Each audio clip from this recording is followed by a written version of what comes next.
नमस्कार, आप देख रहे हैं SPN9 न्यूज। मैं काशिफ अली एक बार फिर हाजिर हूं आपके सामने। जिगर मुरादाबादी का एक शेर है, जो तूफानों में पलते जा रहे हैं वही दुनिया बदलते जा रहे हैं। जी हां, वही दुनिया। जी, बात जो बदली है, जो दुनिया की सोच बदली है, वो बदली है हमारे वीर सपूत अभिनंदन ने, जो पाकिस्तान के कब्जे में थे और अब वो भारत की तरफ बढ़ रहे हैं। और तकरीबन ये कहा जा रहा है कि अब वो भारत में आ चुके हैं। हालांकि अभी जिस वक्त हम ये प्रोग्राम कर रहे हैं उस वक्त तक खबरें ये हैं कि भारत के उच्चाई जो अधिकारी हैं वो पहुंच चुके हैं लेने उन्हें, और पूरी तरह से वो भारत आ चुके हैं। लेकिन अभी तक उनकी कोई तस्वीर इस तरीके की सामने नहीं आई है। अभी हम आपको इस बात को और एक बार दोबारा क्लियर कर देते हैं कि अभी जिस वक्त हम ये प्रोग्राम कर रहे हैं उस वक्त तक खबरें यही हैं कि अभिनंदन को भारत को सौंप चुका है पाकिस्तान। लेकिन फिलहाल अभी उनकी कोई तस्वीर सामने नहीं आई है।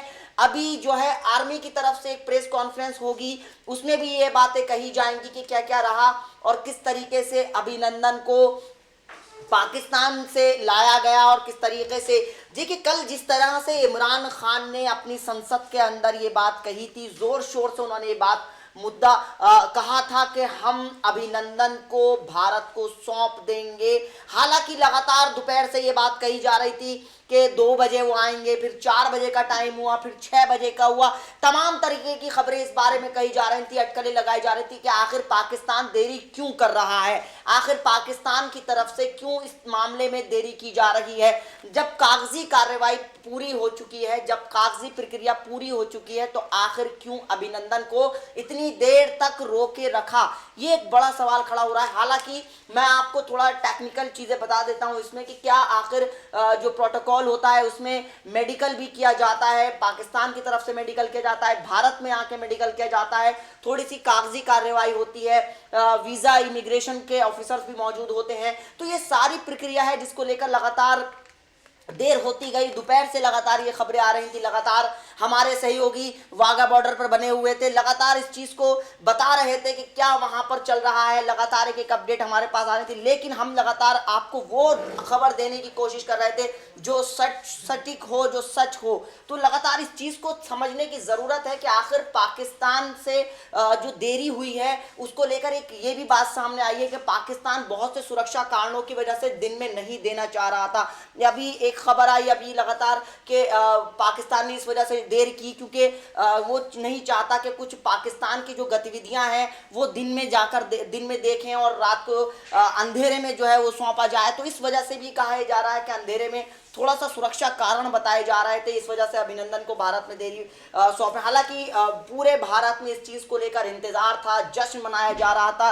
देश के अलग अलग हिस्सों में हमारे सहयोगी मौजूद थे, वो हमें बता रहे थे कि गुजरात के अहमदाबाद में वहाँ पर काफ़ी जश्न मनाया गया, यूपी में जश्न मनाया गया। जाहिर सी बात है कि देश के अभिनंदन ने, देश के सपूत ने देश का मान बढ़ाया है, सम्मान बढ़ाया है। कैसे, इससे पहले कि मैं आपको थोड़ा सा बता देता हूँ कैसे भारत ने पाकिस्तान के बालाकोट में घुसकर पाकिस्तान को करारा जवाब दिया था, क्योंकि 14 फरवरी का दिन भारत कभी भूल नहीं सकता, जब उसके 44 जवान शहीद हुए थे। उसके बाद भारत ने सोच लिया था कि वो उनसे बदला लेगा और भारत ने पाकिस्तान में घुसकर बदला लिया।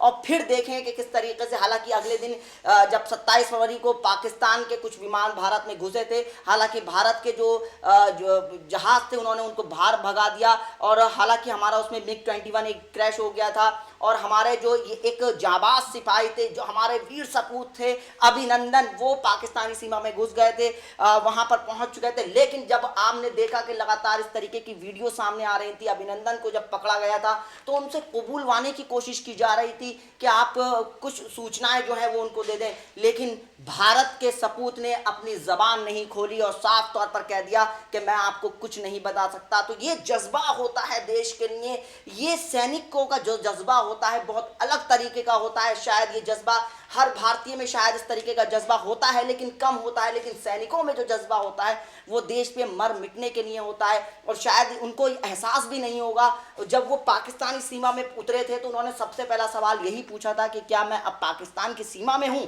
ये अभिनंदन ने सबसे पहला सवाल पूछा था। तो जाहिर सी बात है ये सारी चीज़ें हैं, ये सारी बातें हैं जिसको लेकर साफ तौर पर कहा जा सकता है कि अब अभिनंदन का भारत में अभिनंदन हुआ है अब मैं अपने हमारे सुबह से जो नजर बनाए हुए थे सहयोगी अभिलाष पांडे, मैं उनको भी अपने प्रोग्राम में शामिल करूंगा और अभी कुछ ही देर में वो हमारे साथ जुड़ जाएंगे और फिर साथ ही साथ हम उस पर बात करेंगे कि कैसे अभिलाष पांडे बताएंगे कि किस तरीके की चीजें आज सुबह से हुई और क्या अभिनंदन को लेकर लगातार नजर बनी हुई थी वाघा बॉर्डर पर। हालांकि मैं आपको बता दूं, रिट्रीट सेरेमनी जो होती है उसको भारत की तरफ से रद्द कर दिया गया था।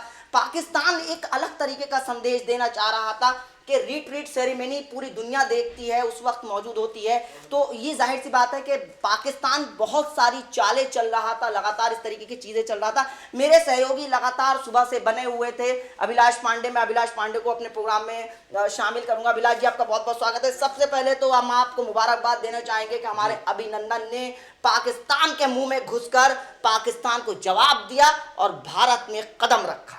बिल्कुल, जिस तरह से सुबह से मीडिया इन चीज़ों को कवर कर रहा है काशिफ भाई, लगातार जिस तरह की खबरें आ रही थी, साफ तौर पर देखा जा रहा था कि अब हम वतन वापस लौटेंगे, अब वो आएंगे और भारत की जो धरती है उसको चूमेंगे। लेकिन अभी भी विंग कमांडर की वापसी नहीं हुई है। बताया जा रहा है कि कुछ कागजी कार्रवाई, जो मेरी अभी बात हुई करस्पॉन्डेंट से भी, कि जो कागजी कार्रवाई है वो फिलहाल पूरी नहीं हो पाई है।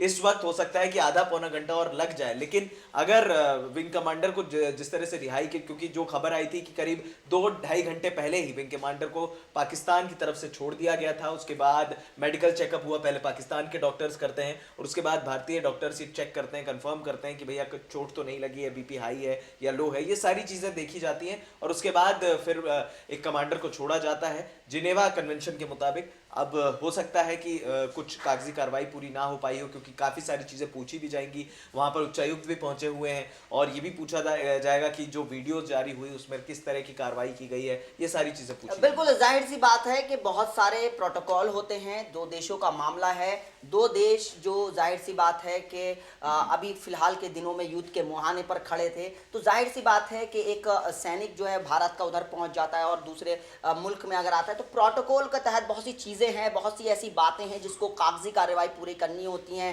दो देशों का मामला है, दो देशों की सरहदों का मामला है, तो जाहिर सी बात है वक्त लगता है और शायद यही वजह है कि आज चैनलों में होड़ लगी रही, सुबह से आप लगातार देख रहे होंगे। लेकिन हमने कोई जल्दबाजी नहीं दिखाई, SPN न्यूज़ ने सब्र रखा। हम हमेशा आपको वो चीज़ देने की कोशिश करते हैं कि जो जनता के सीधा जुड़ी होनी चाहिए। हम लगातार इस बात को कह रहे हैं कि हम भी इस बात को क्लैरिफाई बार बार कर रहे हैं कि हम जिस वक्त ये प्रोग्राम कर रहे हैं उस वक्त तक अभिनंदन भारत नहीं आए हैं, लेकिन हमारे जो सूत्र हैं वो यही बता रहे हैं कि अभिनंदन जी की वापसी बहुत जल्द भारत में होने वाली है। अभिलाष भाई, मैं एक चीज समझने की कोशिश करूंगा, जिस तरीके से भारत ने मुंहतोड़ जवाब पाकिस्तान को दिया, पाकिस्तान को दिखा दिया, घुटनों के बल उसको झुका दिया और देखिए आज हमारा वीर सपूत जो है वो पाकिस्तान से भारत की राह पर चल पड़ा है, पूरा देश जश्न में डूबा हुआ है। बिल्कुल जाहिर तौर पर, और इन्होंने जाबाजी का काम भी किया है काशिफ भाई। मैं आपको बता दूं कि ये F-16 विमान को खदेड़ने में, जो हमारा MiG-21 विमान क्रैश हुआ,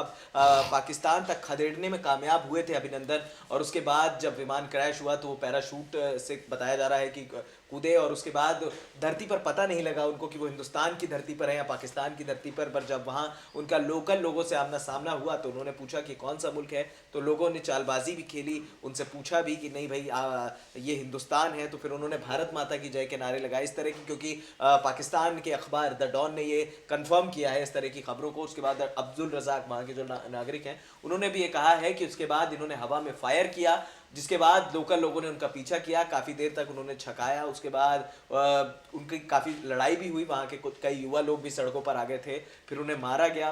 उतने में पाक रेंजर्स वहाँ मौजूद हो गए थे। जो चोट के जो निशान आए हैं, बताया जा रहा है कि वो उसी चोट के निशान थे, तो कहीं ना कहीं उनकी जाबाजी के चर्चे थे। ये भी बताया गया कि उन्होंने तालाब में जो ज़रूरी दस्तावेज थे भारत के लिए, हो सकता है भारत सरकार की तरफ से जो ऑर्डर्स हो, क्या ऑर्डर्स हो, वो आप जो है कॉन्फिडेंशियल रखते हैं अमूमन अगर आप डिफेंस में हैं, तो साफ तौर पर हो सकता है कि IAF के कुछ जरूरी कागजात उन्होंने हटा दिया, उनके साथ सिर्फ सर्विस रिवॉल्वर पाई गई है। और एक बार वीडियो जारी होने के बाद ये हम सभी जानते हैं काशिफ भाई कि यहाँ पर दबाव था, इंटरनेशनल दबाव भी था। इमरान खान साहब ने साफ तौर पर कह दिया था कि भैया हम जो हैं हम इनको रिहा कर रहे हैं एज अ पीस जेस्चर। हो सकता है कि पीस जेस्चर हो या फिर कुछ अलग साजिश हो, ये तो हम साफ नहीं कह सकते, लेकिन अभिनंदन अब अपने घर में आ रहे हैं, अपने हिंदुस्तान वापस लौट रहे हैं, अपने वतन वापस लौट रहे हैं। ये खुशी की बात है कि हिंदुस्तान का सपूत करीब 39 घंटे पाकिस्तानी मुल्क में रहने के बाद अब हम वतन वापस लौट रहा है। बिल्कुल, देखिए जाहिर सी बात है कि जोश खरोश आज सब लोगों में था, पूरे देश के लोगों में जोश खरोश था, होना भी चाहिए, क्योंकि जाहिर सी बात है कि हमारा वीर सपूत जो अपने अपने ताकत के दम पर वहां दूसरे दुश्मन मुल्क जाता है और सीना ठोक के कहता है कि हाँ मैं भारतीय सैनिक हूं और मैं लड़ने के लिए और मरने के लिए तैयार हूं। और देखिए कि हमारे भारत की ताकत का अंदाजा आप इस बात से लगा सकते हैं कि हमारा सैनिक जिंदा वो हमारे सरहद पर छोड़ के गए हैं। इससे ज्यादा ताकत का देश और पूरी दुनिया में कहां हो सकता है। बहरहाल अभी फिलहाल इस वक्त तक हम जो प्रोग्राम कर रहे हैं, खबर यही है कि भारतीय उच्चायोग के अफसर पहुंच चुके हैं, अभिनंदन भारत आ रहे हैं, ये बात कंफर्म है, लेकिन अभी कोई आधिकारिक घोषणा नहीं हुई है, इसलिए हम आपको ये बात जानकारी नहीं दे रहे। लेकिन सूत्र यही बता रहे हैं कि अभिनंदन भारत आ चुके हैं और अब फिलहाल उनकी कुछ ही देर में एक ब्रीफिंग भी होनी है। कुछ आर्मी के लोग वहां पर, पंजाब पुलिस के लोग एक ब्रीफिंग करेंगे। तो ये सारी चीजें हैं जिसको लेकर अटकलें लगाई जा रही थी, अब वो पूरी तरह दूर हो चुकी हैं और भारतीय उच्चायोग के अफसर वाघा बॉर्डर पहुंच चुके हैं। तो ये सारी चीजें हैं पूरी तरह से साफ होती जा रही हैं। अभिनंदन पूरा देश कर रहा है। अभिलाष भाई आपका बहुत बहुत शुक्रिया। हम फिर हाजिर होंगे नई खबर के साथ, नई अपडेट के साथ, और हम अपने उन सहयोगों का शुक्रिया करेंगे जो आज लगातार वाघा बॉर्डर से हमें दे रहे थे अपडेट। हम फिर हाजिर होंगे। नमस्कार।